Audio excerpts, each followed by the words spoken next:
मैंने कई लोगों को ये कहते हुए सुना है कि मनुष्य जो है भूलों का पिटारा है, मनुष्य जो है गलतियों का पुतला है।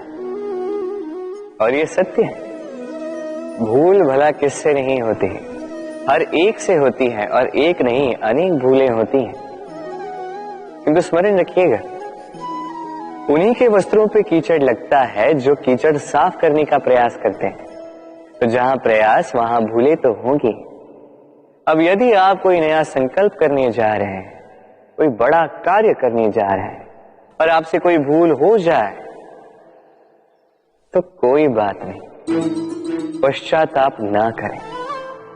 अपनी भूल को पहचानें, उसे समझें, उसे सुधारने का प्रयास करें, और सबसे महत्वपूर्ण बात, अपनी भूलों से सीखें। उन्हीं के हाथों से लहू बहता है जो कांटों में छिपे उस पुष्प को निकालने का प्रयास करते हैं। स्मरण रखिए, जिसने जीवन में कभी कोई भूल नहीं की, उसने जीवन में कभी कुछ नया करने का प्रयास ही नहीं किया है। ये भूल आपका सबसे बड़ा शिक्षक है, तो इससे दुखी ना होइए, पश्चाताप ना करें, इस भूल का आदर करना सीखें। फिर देखिए, आप स्वयं को जीवन में और ऊंचा पाएंगे। राधे राधे। ये वृक्ष देख रहे हैं आप, कितना हरा भरा, कितना सुंदर। इसकी शीतल छाया में सुख मिल जाता है। इसकी डालियों पर बैठे पंछी, इनकी वाणी सुनो तो थकान ही निकल जाती। किंतु क्या ये वृक्ष आरंभ से ऐसा ही था? क्या ये सदा ऐसा रहा? नहीं। प्रति वर्ष पतझड़ के निर्मम प्रहार इस पर पड़ते हैं, इसके पत्तों को सुखाते हैं, गिराते हैं, किंतु फिर भी ये वृक्ष अटल खड़ा रहता है। और फिर जब वसंत ऋतु आती है, इन्हें नया जीवन दे जाती है। इन पर पुनः नन्ही नन्ही सी कलियां खिलती हैं। इसने पतझड़ का सामना किया, इसलिए आज ये हरा भरा है। इसने पुराने पत्तों का शोक मनाने के स्थान पर परिवर्तन स्वीकार किया, इसलिए आज हमें यह सुख बांट सकता है। स्मरण रखिएगा, अत्यंत महत्वपूर्ण बात, परिवर्तन और पीड़ा, ये संसार के सबसे महान सत्य है। जिसने इन्हें स्वीकार कर लिया, मानो वो धन्य हो गया। राधे राधे। आइए, आप सबका स्वागत है। हमारे आसपास ऐसे कई लोग होते हैं जिनमें प्रबल वाक चातुर्य होता है, जो अपने मीठे शब्दों से सबको बांध लेते हैं, और इसीलिए वो आकर्षण का केंद्र भी बन जाते हैं। अब हमारे आसपास ऐसे भी कुछ लोग होते हैं जिनके शब्द हमें चुभते हैं, जिनकी दृष्टि से हम सदैव बचकर निकलना चाहते हैं, है ना? ये शब्द अत्यंत शक्तिशाली होते हैं। यदि ये शब्द नव प्राण फूंक सकते हैं, तो ये शब्द प्राण ले भी सकते हैं। जैसे एक शब्द मंत्र बनकर जीवन तार देता है, वही कोई दूसरा अपशब्द हमें दुख दे देता है, हमारे मन में क्रोध को जगाता है। क्यों? कि हमारे वचन अमूल्य है, ये हमारे शब्द ये ब्रह्म है। तो सोच समझकर मन के तुला में अच्छे से तोल कर इन शब्दों को मुख से निकालिएगा, क्योंकि इन्हीं शब्दों से आरंभ है और इन्हीं शब्दों पे अंत। राधे राधे। सोचिए, मैं क्या कर रहा हूं? मैं स्नान करने का प्रयास कर रहा हूं। इस सरोवर में मैं अपना प्रतिबिंब देख पा रहा हूं। अब यदि मैं अपने मन में ये विचार लाऊं कि मेरे प्रतिबिंब का स्नान करना, इसका अर्थ है मेरे शरीर का स्नान करना, तो क्या ये उचित होगा?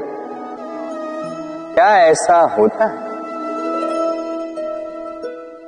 नहीं, कदापि नहीं, क्योंकि आपका शरीर आपके वश में।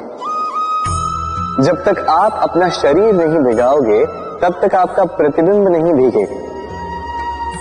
अब आप सोच रहे होंगे कि मैं ऐसी व्यर्थ की बातें कर ही क्यों रहा, क्योंकि इन बातों का नाता है हमारे जीवन में हमारे अनुभव से। हमारे जीवन में ये अनुभव अत्यंत महत्वपूर्ण होते हैं। कुछ लोग ऐसे होते हैं जो संकटों का सामना नहीं करना चाहते, कठिन परिस्थितियों का सामना नहीं करना चाहते, उनसे दूर भागते हैं और साथ ही ये आशा भी करते हैं कि बड़े से बड़े संकट का सामना करने का उनमें अनुभव स्वयं ही आ जाए, वो साहस अपने आप आ जाए। किंतु ऐसा नहीं है, इसलिए संकटों का सामना करें, ना कि उनसे दूर भागे, क्योंकि यह अनुभव बैठे बिठाए तो नहीं आता। इसके लिए आपको उस मार्ग पे चलना होगा जहां संकट है, चुनौतियां हैं, कठिन परिस्थिति है, और इस मार्ग पर निडरता से चलना होगा, इनका सामना करना होगा। फिर देखिए, इस मार्ग में आपकी शक्ति, आपका साहस आपकी प्रतीक्षा कर रहे हैं। राधे राधे। ये मोती देख रहे हैं, शुभ्र, श्वेत, ओजस्वी, और इसे ऐसा ही बनाए रखने के लिए हम क्या कुछ नहीं करते। इसे ऐसे किसी मखमल के वस्त्र में लपेट देते हैं, किसी पिटारे में अच्छे से बंद करके रखते हैं। क्यों? ताकि इस पर खरोच ना आए, ताकि ये मोती टूटे ना, क्योंकि ये अनमोल है। उसी प्रकार है ये दूध फटे ना, इसलिए हम इसे गर्म करके रखते हैं। ग्रीष्म ऋतु में हम इसे शीतल जल में रखते हैं, क्योंकि ये अनमोल है। ये दोनों अनमोल है और इसलिए हम इसे सहेज कर रखते हैं। दूध हमारे तन को और पुष्ट करता है, उसी तन की सुंदरता बढ़ाते हैं ये मोती। अब मोती और दूध की ही भांति होते हैं हमारे अपनों के मन, इन्हें भी हमें सहेज कर रखना चाहिए, इनकी रक्षा भी हमें करनी चाहिए। मीठे वचन, स्नेह, आदर पूर्ण व्यवहार से इन्हें सहेज कर रखें, क्योंकि जैसे एक बार यदि दूध फट जाए तो पुनः उसे ठीक नहीं किया जा सकता। एक बार यदि मोती टूट जाए तो कुछ भी कर लो उसे पुनः नहीं जोड़ा जा सकता। उसी प्रकार एक बार मन में भेद हो जाए तो उसे पुनः पूर्व स्थिति में ले जाना अत्यंत कठिन होता है।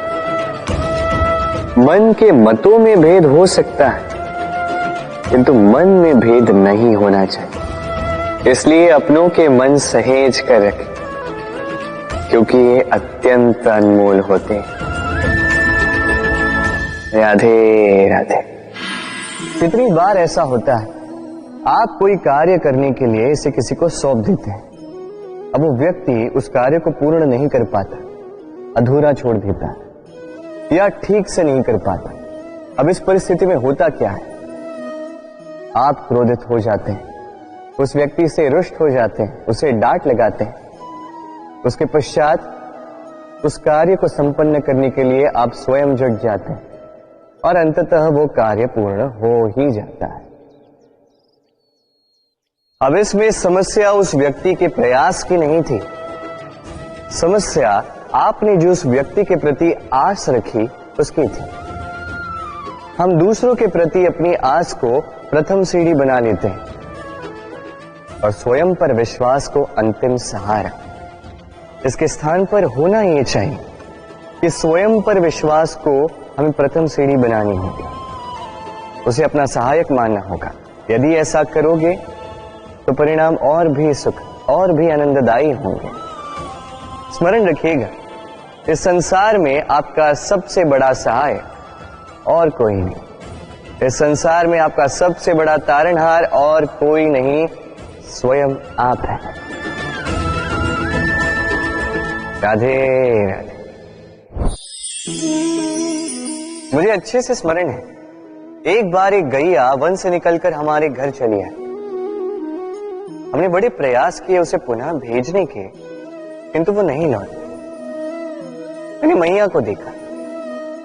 मैया ने कहा, अच्छी ही तो बात है, ईश्वर का आशीर्वाद है जो गौ माता स्वयं चल के हमारे पास आई है।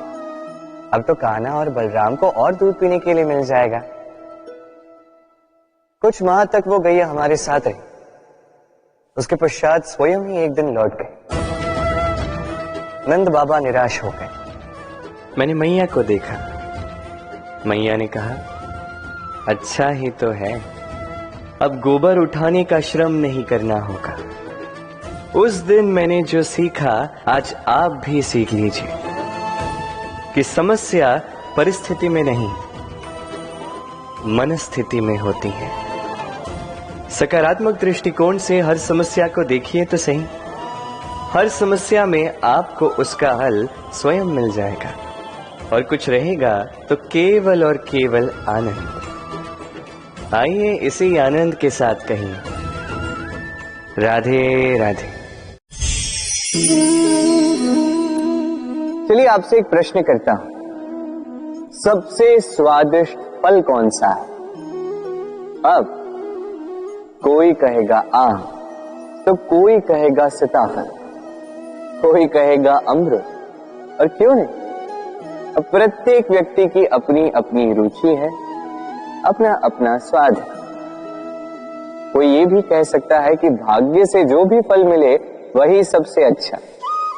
अब रुचि चाहे जो भी हो, जैसी भी हो, सबसे मीठा फल वही जो परिश्रम के पश्चात प्राप्त हो। अब देखिए, तिनका तिनका जोड़कर, पाई पाई जमाकर अपनी स्वयं की एक कुटिया बनाना, उसमें रहना, वाह, इसका आनंद ही कुछ और है। और इसके समक्ष बड़े बड़े महलों का सुख फीका पड़ जाता है। ऐसा क्यों होता है? इसका उत्तर बड़ा ही सीधा साधा है। जब आप परिश्रम करते हैं, मानसिक परिश्रम करते हैं, शारीरिक परिश्रम करते हैं, अपना सारा समय उसमें निवेश करते हैं, निरंतर प्रयास करते हैं, उसके पश्चात आपको यह फल मिलता है, तो इस फल का मूल्य तो आप जानते ही हैं। स्मरण रखिएगा, परिश्रम अमूल्य है, इसलिए इससे मिला फल भी अतुल्य है। तो परिश्रम करते जाइए, निरंतर प्रयास करते जाइए, इस फल को प्राप्त करते जाइए, अपने इस जीवन में इस सफलता को प्राप्त करते जाइए। और मेरे साथ प्रेम से कहिए, राधे राधे। लोग कहते हैं संगठन में बहुत शक्ति होती है, और सत्य कहते हैं।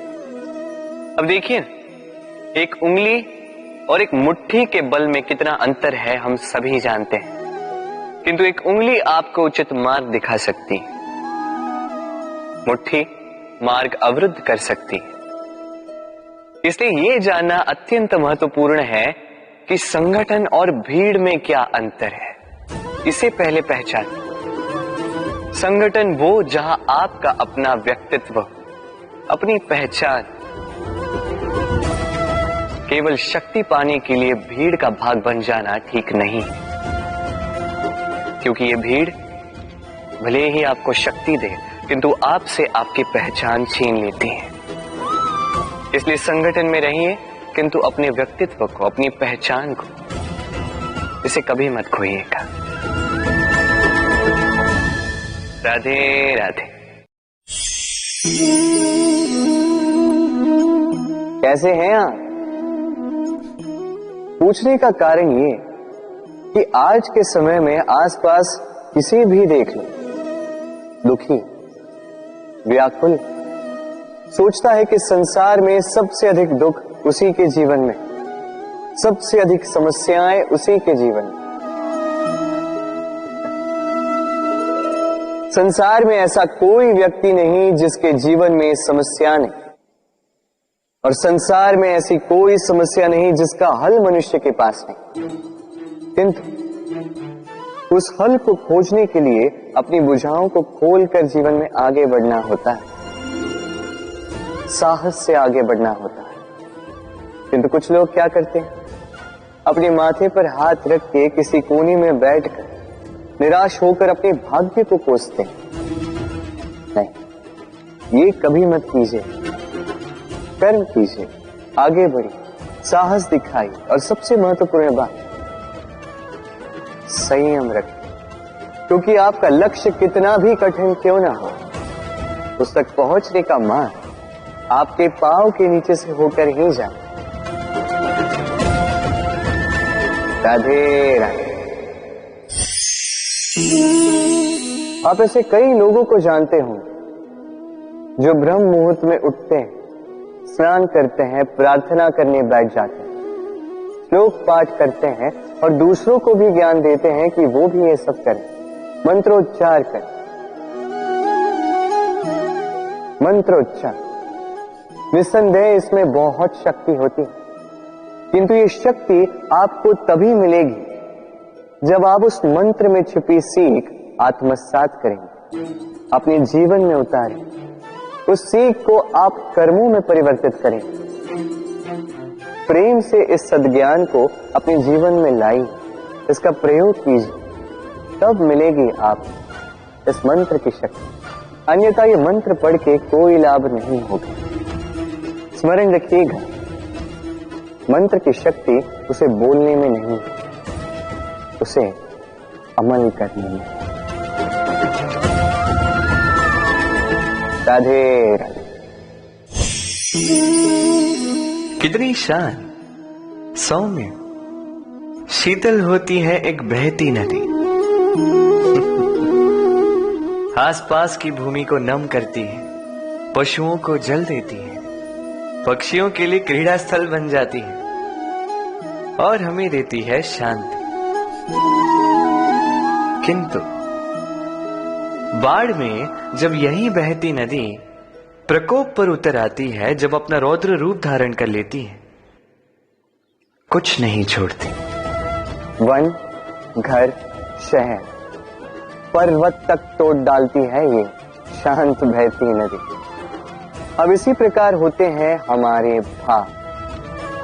जब तक शांत है, जब तक नियंत्रण में, तब तक सदा आपको सुख देंगे, किंतु यदि ये अनियंत्रित होकर बाहर निकले, सर्वस्व का अंत कर देते हैं। इसलिए भावनाओं के नियंत्रण में नहीं, भावनाओं को नियंत्रण में करना सीखें। आप जीवन में बहुत सफलता पाएंगे। राधे राधे। ये मुद्रा, अब सोचिए ये हमारा जीवन है। अब इसमें सुख और दुख, इस मुद्रा के, इस जीवन के दो पहलू। किंतु हम जब भी ईश्वर से प्रार्थना करते हैं, सदैव सुख ही मांगते हैं, और ये सुख आता भी, और सुख आते ही व्यक्ति सर्वप्रथम उनको भूल जाता है जो दुख में उसके साथी। अब ऐसे में वो उनकी सहायता तो नहीं करता, वो करता है उपकार, और अब इस उपकार के बदले लोगों से स्वयं के लिए वो श्रद्धा चाहता है। अब श्रद्धा, इस भाव के कारण वो स्वयं को दूसरों से अधिक श्रेष्ठ, स्वयं को दूसरों से भिन्न समझ लेने पर विवश हो जाता है, और अलग होने के कारण उसमें जागता है अहंकार, और ये बनता है उसके पतन का निमित्त। अब इसमें क्या किया जाए, क्या मांगा जाए ईश्वर से, ये प्रश्न उठता है। तो मांगिए सुख केवल उतना ही कि अहंकार ना आ जाए, और दुख उतना ही कि आस्था न चली जाए। राधे राधे। स्वप्न, हम जीवन में स्वप्न देखते हैं, उन्हें पूर्ण करने का पूर्ण प्रयास करते हैं, किंतु ये स्वप्न पूर्ण ना कर पाने की स्थिति में हम टूट जाते हैं, बिखर जाते हैं, और फिर ये बोझ हम आने वाली पीढ़ी पर लगभग लाद देते हैं। हम सोचते हैं कि जो हम ना बन सके, हमारी संतान अवश्य बने, जो हम कभी ना पा सके, हमारी संतान अवश्य पाए। ये विचार अनुचित प्रतीत नहीं होता, किंतु ये भूल है, और यही भूल हम कर बैठते हैं। संतान प्रकृति और परमात्मा का आशीर्वाद है। उनके भीतर उनका अपना एक अस्तित्व छिपा है। तनी गौर से देखिए तो सही। आपने केवल उस संतान को जन्म दिया है, उसका जीवन आपका नहीं है। इसलिए अपने संतान के साथ रहिए, समय व्यतीत कीजिए, उन्हें प्रेम दीजिए, भरपूर प्रेरणा दीजिए, किंतु प्रेरणा दीजिए उसका अपना स्वयं का अस्तित्व बनाने की, उसके स्वयं के स्वप्न पूर्ण करने की, ना कि अपने अधूरे स्वप्न पूर्ण करने की। उनके अस्तित्व को निखर कर उठने दीजिए। राधे राधे।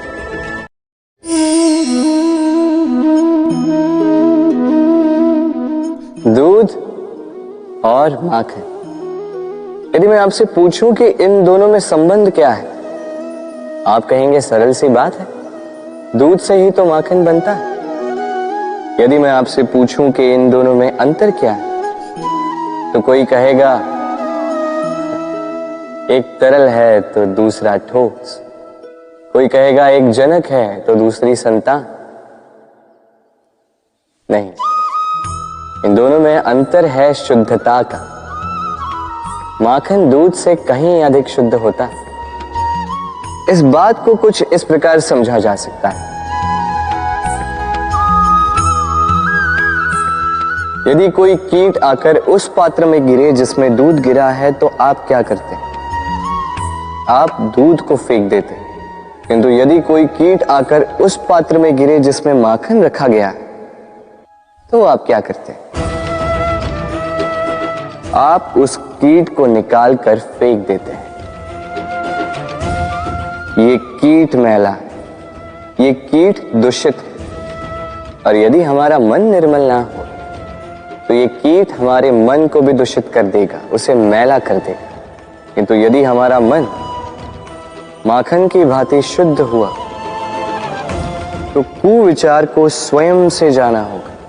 स्मरण रखिएगा, इस संसार में कीट तो रहेंगे, अब दूध बनना है या माखन,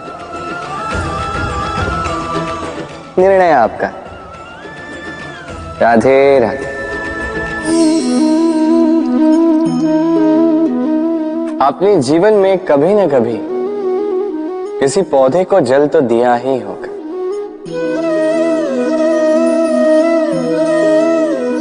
कभी मन में ये प्रश्न नहीं आया कि हम पौधे के पत्तों को, पुष्पों को, डालियों को,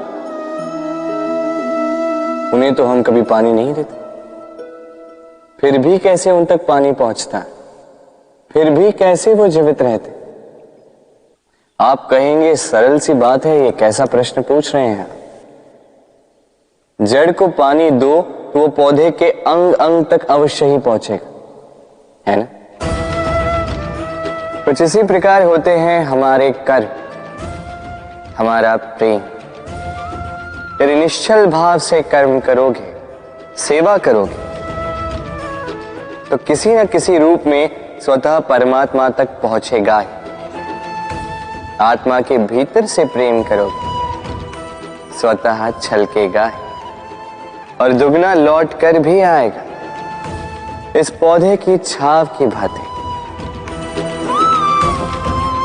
तो मन और आत्मा से कर्म करें, मन और आत्मा से प्रेम करें, आनंद ही आनंद होगा।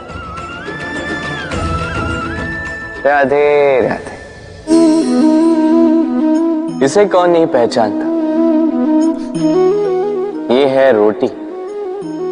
यही तो है वो कारण जिसके लिए मनुष्य दिन रात कड़ा परिश्रम करता है। ऐसे देखा जाए, यदि ये रोटी यूं ही मिल जाती तो मनुष्य कदाचित कुछ कार्य ही नहीं करता, कष्ट नहीं करता, जीवन में परिश्रम ही नहीं करता। वैसे एक बात तो है, ये रोटी केवल भूख ही नहीं मिटाती, जीवन की बड़ी सी बड़ी सीख दे जाती। अब तनिक सोचिए, कि रोटी आपको स्वादिष्ट केवल तभी लगेगी, ये रोटी आपके स्वास्थ्य के लिए अच्छी केवल तभी होगी जब ये दोनों ओर से ठीक से सेकी जाएगी, है ना? हमारे जीवन में संबंध भी कुछ इसी प्रकार होते हैं। यदि दोनों ओर से अच्छे से निभाए जाएं, तभी आपको आनंद देते हैं। इसलिए केवल पानी के लिए आतुर न रहे, लौटाने में भी विश्वास रखें, क्योंकि जब एक संबंध में दोनों ओर से प्रेम होगा, दोनों ओर से करुणा होगी, कुछ करने की चाह होगी, तभी वो संबंध आपको जीवन में आनंद देगा। तो जब जब रोटी खाएं, स्मरण करें कि आपको आपके संबंधों को भी इसी प्रकार मधुर बनाना है। मन प्रसन्न होकर बोलेगा, राधे राधे। सूर्य और चंद्रमा दोनों आकाश के अमित चिन्ह हैं, दोनों प्रकाश देते हैं, किंतु इन दोनों की सदैव तुलना की जाती कि कौन अधिक शीतल है तो कौन अधिक उग्र, कौन अधिक तेजवान है तो कौन अधिक कांतिवान। अब क्या ये तुलना उचित है? कदापि नहीं, क्योंकि ये दोनों भले ही प्रकाश पुंज हो, किंतु ये दोनों भिन्न हैं। दोनों का अपना अपना महत्व है और दोनों का अपना अपना समय है जब ये चमकते हैं, तो इनकी तुलना अनुचित है। और इसी प्रकार हमारे जीवन में भी तुलना अनुचित ही होगी। स्वयं की तुलना किसी और से कभी मत कीजिएगा। यदि कोई और आपकी तुलना किसी और से करे तो उस पर ध्यान मत दीजिएगा, क्योंकि इस तुलना से स्वयं को हीन समझ लेना आपके हित में नहीं, ये आपके लिए लाभदायक नहीं।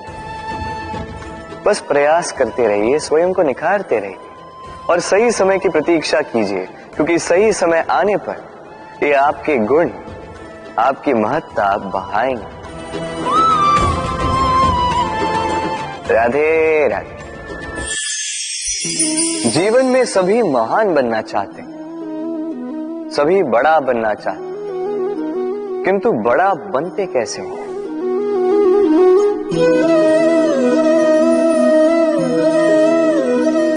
ये मेरे हाथ में क्या है? राई का बीज? नहीं, ये बरगद का बीज है। इतना छोटा कि बड़ी सरलता से अन्य बीजों में घुल मिल जाता है, बड़ी सरलता से धरती में समा जाता है, किंतु जब ये वृक्ष बनकर उभरता है, उसके पश्चात जब गिरता है, समस्त वातावरण को हिला देता है। कुछ इस प्रकार बड़ा बनिएगा, बरगद का बीज, बरगद का वृक्ष। और यदि जीवन में आप इसी प्रकार बड़ा बनना चाहते हैं, सर्वप्रथम अपने अहम को, अपने अभिमान को छोटा कर दीजिए, इतना छोटा कि आप सबके साथ बैठ सकें, किंतु भीतर इतना बड़ा बन जाइए कि जब आप उठें कोई और बैठा ना रहे। राधे राधे।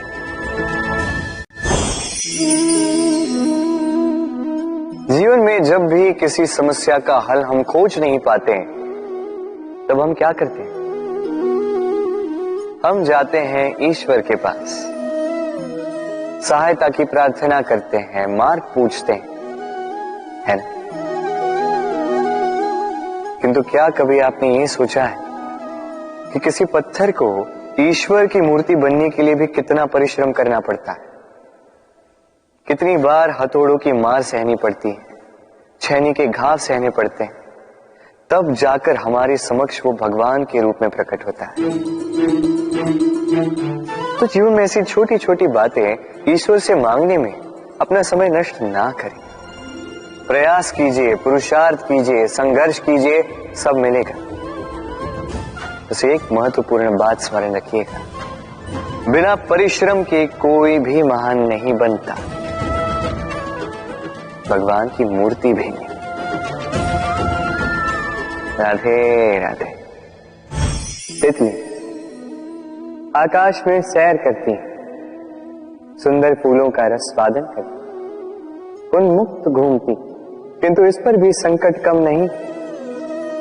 जैसे कि पतंग, जंतु, ये इसे अपना आहार बना लेते, इनसे इसे सावधान रहना पड़ता है। सत्य तो ये कि तितलियां अधिक सुरक्षित तब होती हैं जब इनके पंख निकले हुए नहीं होते, जब वो अपनी खोल में होती, जब ना किसी की दृष्टि उन पर पड़ती है, ना किसी शत्रु को उसकी घात लगती, किंतु तब ये बंद होती, अविचल निश्चल होती। ये संसार देखने के लिए, ये सुंदर आकाश पाने के लिए उसे अपनी सुरक्षा क्षेत्र से बाहर आना ही पड़ता है। और यही जीवन का नियम मनुष्यों के साथ भी यही होता है। यदि मनुष्य विश्राम और सुरक्षा इनके बंधन ना तोड़े तो वो जीवित तो रहे, किंतु जीवन जी नहीं पाए। क्योंकि यदि जीवन में कुछ बड़ा करना है, कुछ बड़ा पाना, बड़ी ऊंचाइयों तक पहुंचना, तो सर्वप्रथम आपको इस सुरक्षा क्षेत्र से बाहर आना ही होगा, इस आराम को त्यागना ही होगा, तब आपको सफलता मिलेगी और तब आप इन तितलियों की भांति इस आकाश में सैर कर सकते हैं। राधे राधे। दीपक, इस दीपक को प्रज्वलित करने में किसकी आवश्यकता होती है? बाती, घी, चिंगारी, बस नहीं। वास्तविक सत्य तो यह है कि इसको प्रज्वलित करने में वायु का भी योगदान होता है। वायु जो न केवल हमें प्राण देती है, इस अग्नि को भी प्रज्वलित करने में सहायता करती है। अब देखिए,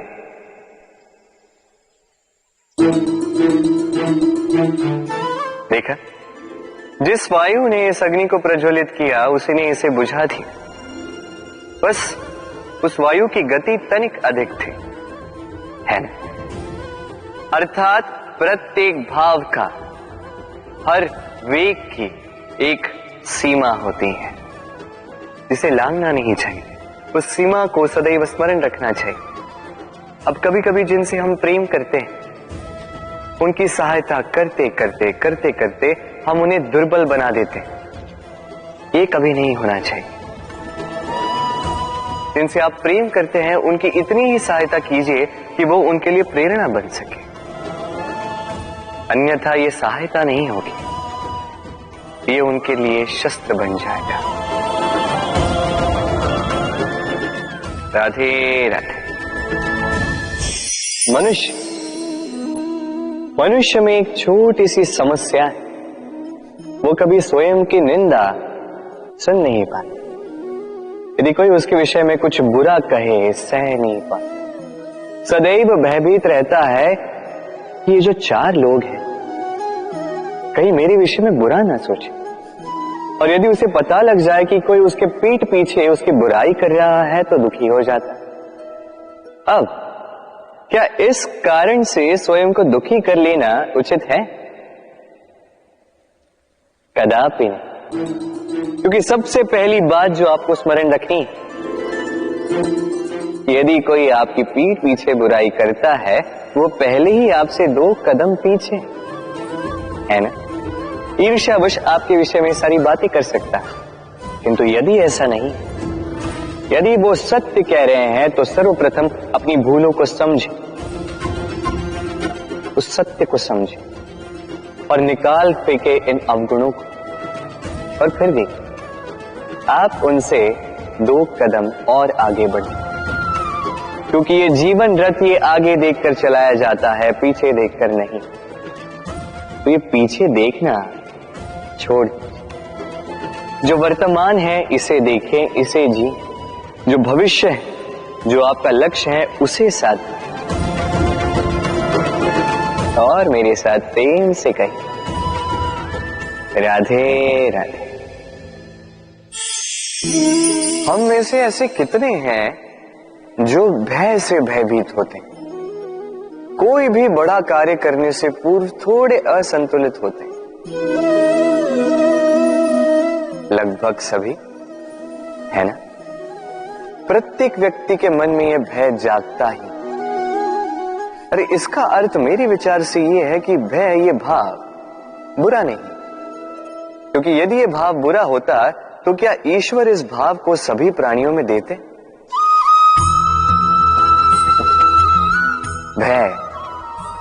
भय ये भाव हमारे लिए अच्छा है, आवश्यक है। स्मरण रखिए, कोई भी कार्य करने से पूर्व यदि मन में भय उत्पन्न हो जाए तो इसका अर्थ ये कि उस कार्य को करने में अनेक संकटों का सामना हमें करना होगा, और इन संकटों का सामना करने के लिए हमें साहसी बनना होगा।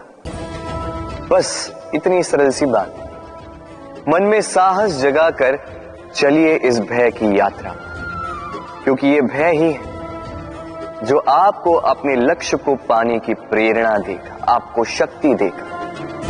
तो इस भय से भयभीत मत होइएगा, इस भय को साधी और मेरे साथ प्रेम से कहिए, राधे राधे। मछली जल की रानी कहते हैं इसे, धाराओं के बीच जीने वाली।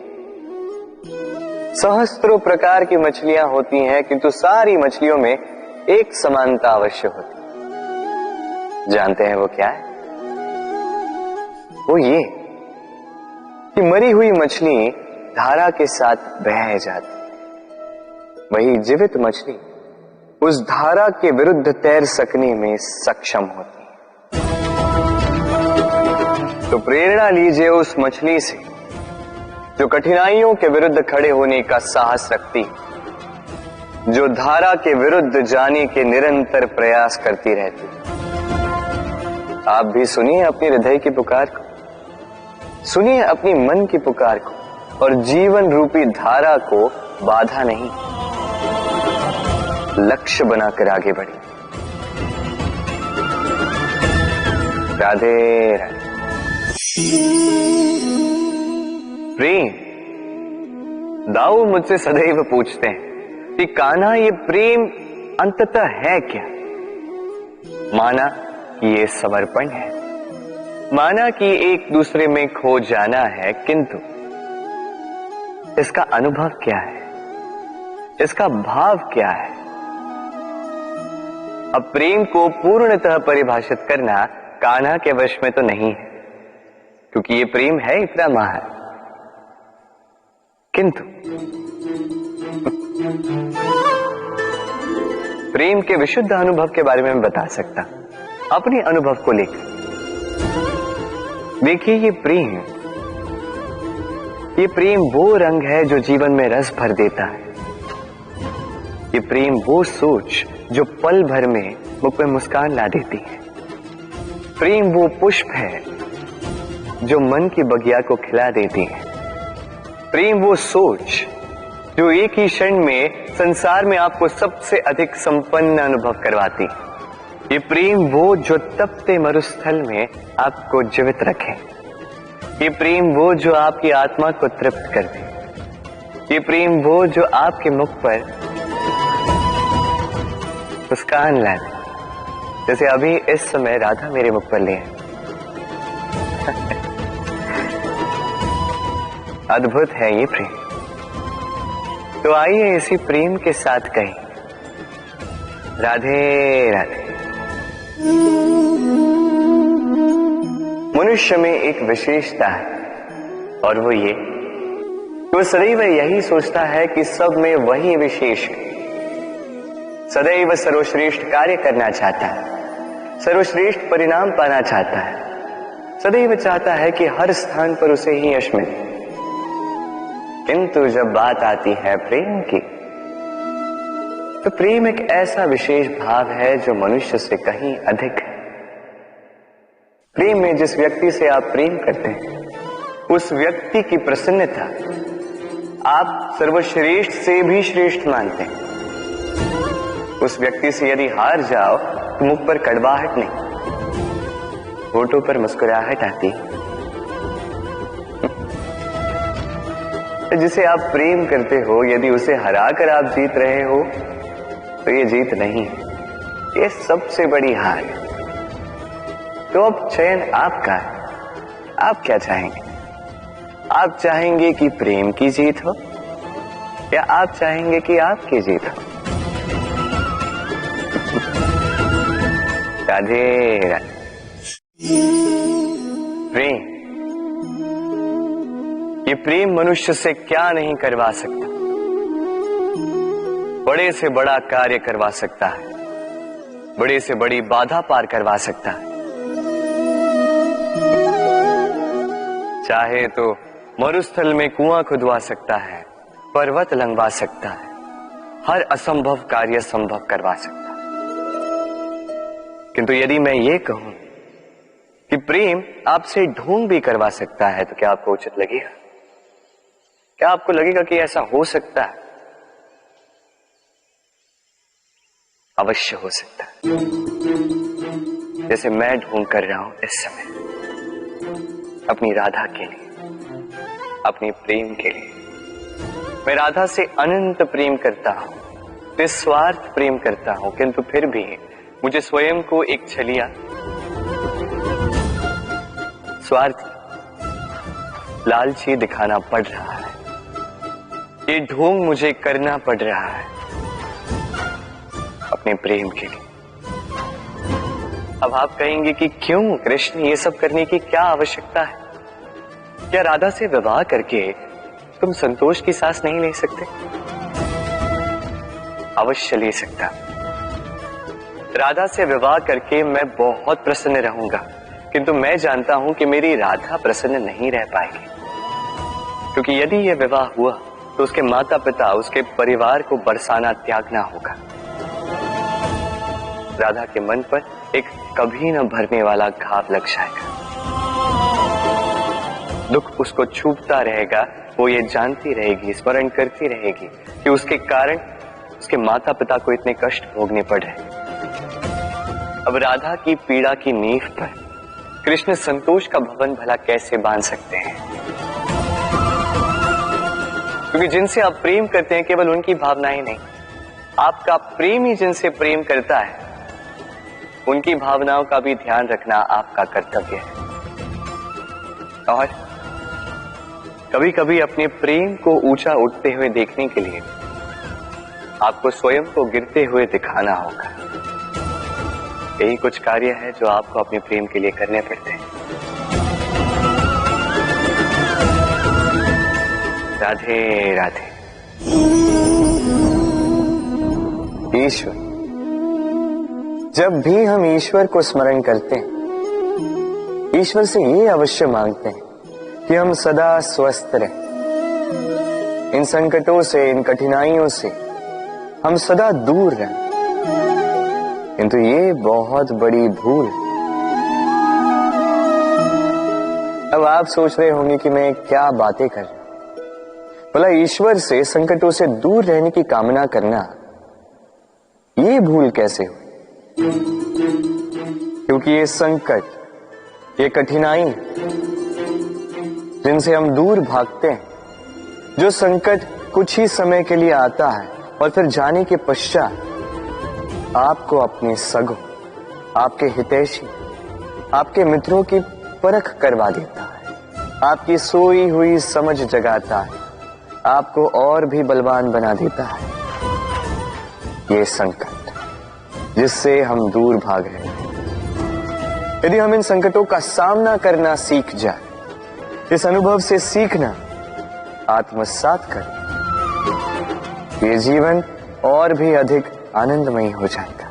तो अब से जब भी ईश्वर को स्मरण करें, संकटों से दूर रहना नहीं, संकटों का सामना करने की शक्ति मांगे, स्वप्न देखें और निडरता से उसकी ओर बढ़े।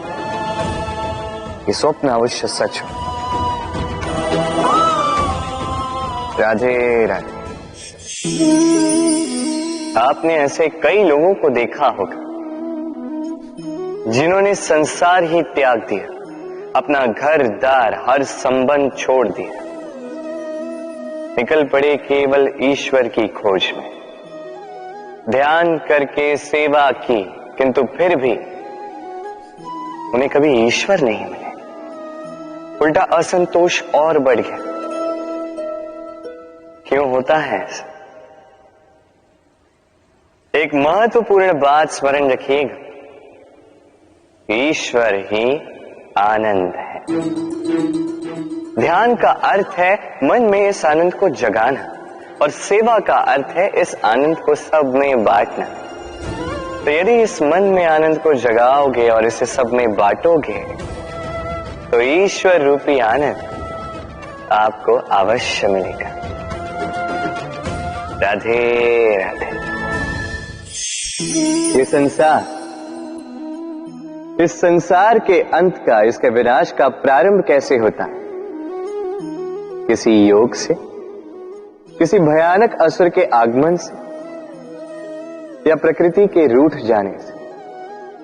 नहीं, इस संसार के विनाश का प्रारंभ होता है मैं से। ये मैं हूं, ये तुम हो, ये मैंने किया है, ये तुमने किया है, ये मेरा है, ये तुम्हारा है, आदि इत्यादि। ये भाव जब मन में घर कर लेता है, सर्वप्रथम घर बंटता है, फिर बस्ती, फिर प्राण, और फिर देह, और अंत में समस्त संसार बंट जाता है। और ये बंटवारा कहीं न कहीं मन मोटाव कर ही देता है। अब ऐसे में क्या किया जाए? कैसे बचा जाए इस नाश से? कैसे दूर हुआ जाए इस विनाश से? उत्तर एक ही है, करुणा। एक दूसरे की आवश्यकताओं को समझे, एक दूसरे की समस्याओं को समझे, एक दूसरे के दुख में साथी बने, एक दूसरे के सुख में भागी बने। और अंत में जब ये मैं हम में परिवर्तित होगा, तब ये विनाश स्वयं ही दूर होता जाएगा। तो इस हम में विश्वास रखें और मेरे साथ प्रेम से कहें, राधे राधे। वर्षा में कई बार आपने इंद्रधनुष देखा होगा, सतरंगा, मन भाव। पहला प्रश्न, ये इंद्रधनुष बनता कैसे? होता यूं है कि जब वर्षा की बूंदों से प्रकाश होकर निकलता है, तब वो अपने वास्तविक 7 रंगों में विघटित हो जाता है, और तब हम इस इंद्रधनुष को देख पाते हैं। दूसरा प्रश्न, ये इंद्रधनुष वर्षा की बूंदों से ही क्यों बनता है? कारण है शुद्धता। वर्षा की बूंदें शुद्ध होती हैं, आकाश से धरती की ओर गिरती हैं, किंतु स्वयं के लिए नहीं, धरती की प्यास बुझाने के लिए। और इसीलिए तो प्रकाश जैसी वेगवान तरंगों को विघटित कर जाती है, उसकी वास्तविकता सामने लाती है। यदि आप भी शुद्ध मन से परोपकार करोगे, औरों के लिए जियोगे, तो विश्वास कीजिए, कोई आपको छल नहीं पाएगा। बड़े से बड़ा प्रहार टूट जाएगा यदि आपके मन में प्रेम की शुद्धता है। राधे राधे।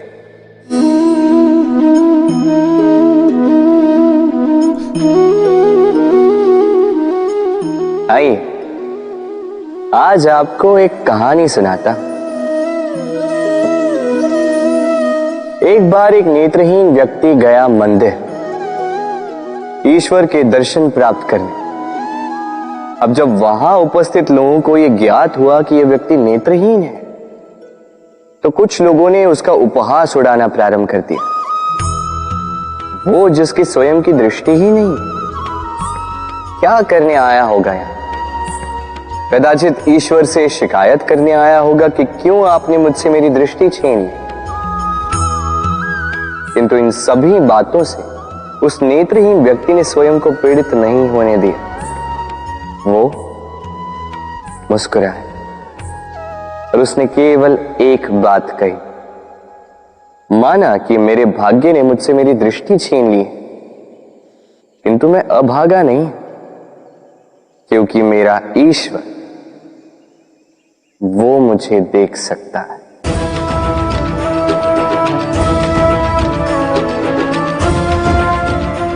स्मरण रखिएगा, दृष्टि नहीं दृष्टिकोण आवश्यक है। यदि आपका दृष्टिकोण शुभ हो तो अशुभ में भी शुभ स्वयं दिखने लगता है और मन प्रसन्न होकर कहता है, राधे राधे। कभी कभी कोई हमें छोटा कह दे, हमारे बारे में नीची बात कह दे, हमें अच्छा नहीं लगता, हम उसे अपमान समझ लेते, कभी निराश हो जाते हैं, अस्वस्थ हो जाते हैं, किंतु इसकी कोई आवश्यकता नहीं। अब मुझे ही देख लीजिए, कोई मुझे मुरलीधर कहता है तो कोई मुझे छलिया, कोई मुझे नंद का आनंद कहता तो कोई मुझे माखन चोर। अब बताइए, क्या मेरे नाम के आगे चोर लगा देने से आपका प्रेम मेरे लिए कम हुआ? यही तो मैं समझाना चाहता। किसी के कुछ कह देने से उस प्रेम को कोई हानि नहीं, क्योंकि आपका प्रेम मेरे प्रति मेरे स्वभाव के कारण, मेरे कर्मों के कारण, मेरे व्यक्तित्व के कारण। इसलिए स्मरण रखिए, जीवन में केवल कर्म पे ध्यान रखिए, ना कि उस नाम पे जो लोगों ने आपको दिया, क्योंकि ये कर्म यही महत्वपूर्ण है, व्यर्थ तो ये नाम है। राधे राधे। यदि हमारे जीवन में ये कला ही ना हो तो हमारा जीवन निरस हो जाएगा।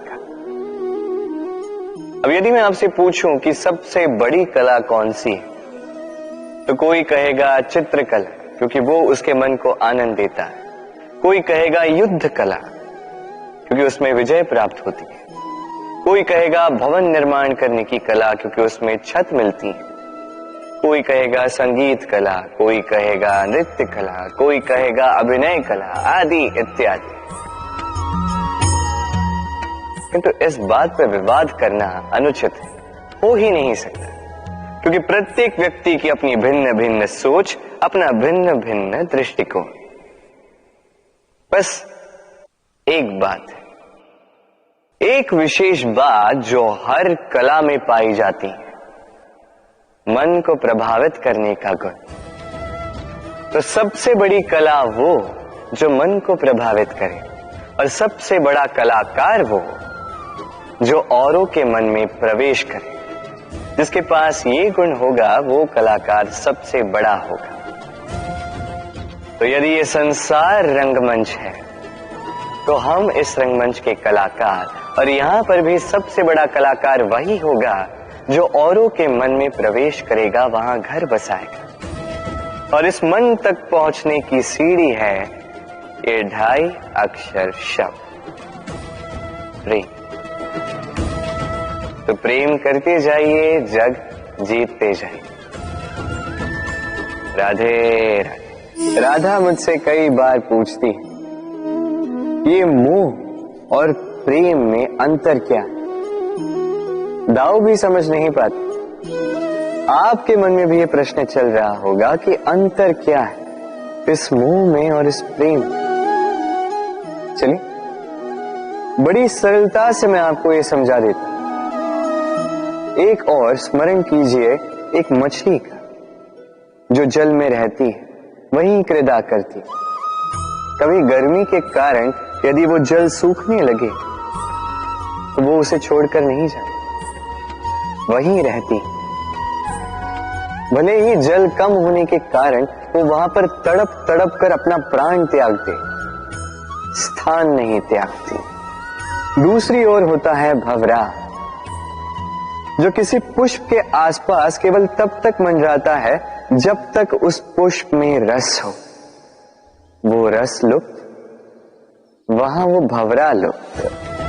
तो जो अंतर एक भंवरे में और मछली में, वही अंतर है मोह में और प्रेम। जो बिना कामना के, बिना लालच के किया जाए वो प्रेम, और जो कुछ पाने की अपेक्षा से किया जाए वो मोह। इसलिए त्याग दीजिए इस मोह को और मेरे साथ प्रेम से कहें, राधे राधे। इस जीवन में कई सारे लोग धन और बल से मूल्यांकन करते हैं किसी भी व्यक्ति का, स्वयं का भी, दूसरों का भी। पर कई बार धन और बल अर्जित करने की इस प्रक्रिया में हम समय, संबंध और स्वास्थ्य को पीछे छोड़ देते हैं, अनदेखा कर जाते हैं। सोचते हैं कि एक बार हमने धन और बल अर्जित कर लिया, उसके पश्चात समय भी हमारे अनुसार चलेगा, संबंध में और मधुरता भी आएगी और स्वास्थ्य भी हमारी मुट्ठी में होगा। किंतु इस धन के कारण जब हम इन तीनों को खो देते हैं, तब हमें ज्ञात होता है कि हम कितने निर्धन थे। फिर उसके पश्चात संसार का सारा धन एकत्रित कर लीजिए, फिर भी आप अपना खोया हुआ समय पुनः नहीं ला सकते, ना वो संबंध, ना वो स्वास्थ्य। इसलिए इन तीनों का मूल्य समझ लीजिए, इससे पहले कि विलंब हो जाए। राधे राधे। बड़ी ऊंचाइयों पर पहुंचने के लिए हमें किसकी आवश्यकता होती है? अब इसका उत्तर बड़ा ही सरल है, सीढ़ियों की। अब इसमें एक गूढ़ रहस्य छिपा।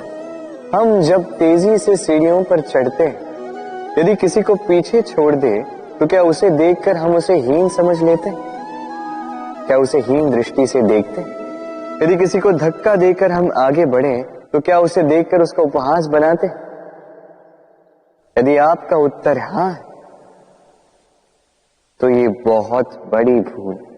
आप सीढ़ियों में जिनसे भी मिले, मधुर संबंध बनाए रखिएगा, स्नेहपूर्वक व्यवहार रखिएगा, विनम्र रहिएगा, क्योंकि जिस सीढ़ी से आप चढ़ रहे हैं, स्मरण रखिएगा, उसी सीढ़ी से पुनः आपको नीचे भी उतरना है। यदि ये सीढ़ी ही ना रही तो अपनी विजय का उत्सव अवश्य मनाएं, किंतु जो पीछे छूट जाए उसका उपहास कभी मत बनाएं। राधे राधे। जीवन है तो लक्ष्य तो होंगे, यदि लक्ष्य है तो मार्ग तो होंगे, यदि मार्ग है तो बाधाएं तो आएंगी। और इसी पर निर्धारित है कि हम जीवन में सफल होंगे या असफल, यश के भागी होंगे या तिरस्कार के। मान लीजिए आपको एक कार्य करना, आपको पर्वत पर चढ़ना। अब मार्ग के फिसलन आपको कई बार गिराए, चट्टाने आपको कई बार चोट दें। अब ऐसे में करेंगे क्या? सामान्य व्यक्ति चुनता है प्रतिकार, उस पर्वत को ही नष्ट कर देने का विचार करता है, उसकी नींव को ही खोद देने का विचार करता है, किंतु पर्वत को तो कोई नष्ट ना कर पाए, तो असफलता के साथ साथ अपयश का भी भागी बन जाता है। दूसरा मार्ग है परिवर्तन। यदि आप उस पर्वत को खोदने के स्थान पर उस पर सीढ़ियां बना दें, तो आप भी उस पर्वत पर चढ़ सकते हैं, कोई और भी उस पर्वत पर चढ़ सकता है, आने वाली पीढ़ी भी उस पर चढ़ सकती है, और यही आने वाली पीढ़ी सदा आपका यश गाएगी। इसलिए जीवन में प्रतिकार नहीं, परिवर्तन चुन, बदला नहीं, बदलाव चुन। आपकी ये बाधा आपकी मित्र बन जाएगी। राधे राधे। संसार में सबसे अधिक पवित्र माना जाता है गंगा जल को। कभी सोचा है क्यों? क्योंकि गंगा जल का आविर्भाव ही शुद्ध होता है, उसका जन्म शुद्ध होता है, जहां से उसका प्रारंभ होता है वो शुद्ध होता है। और प्रारंभ का शुद्ध होना अति आवश्यक है।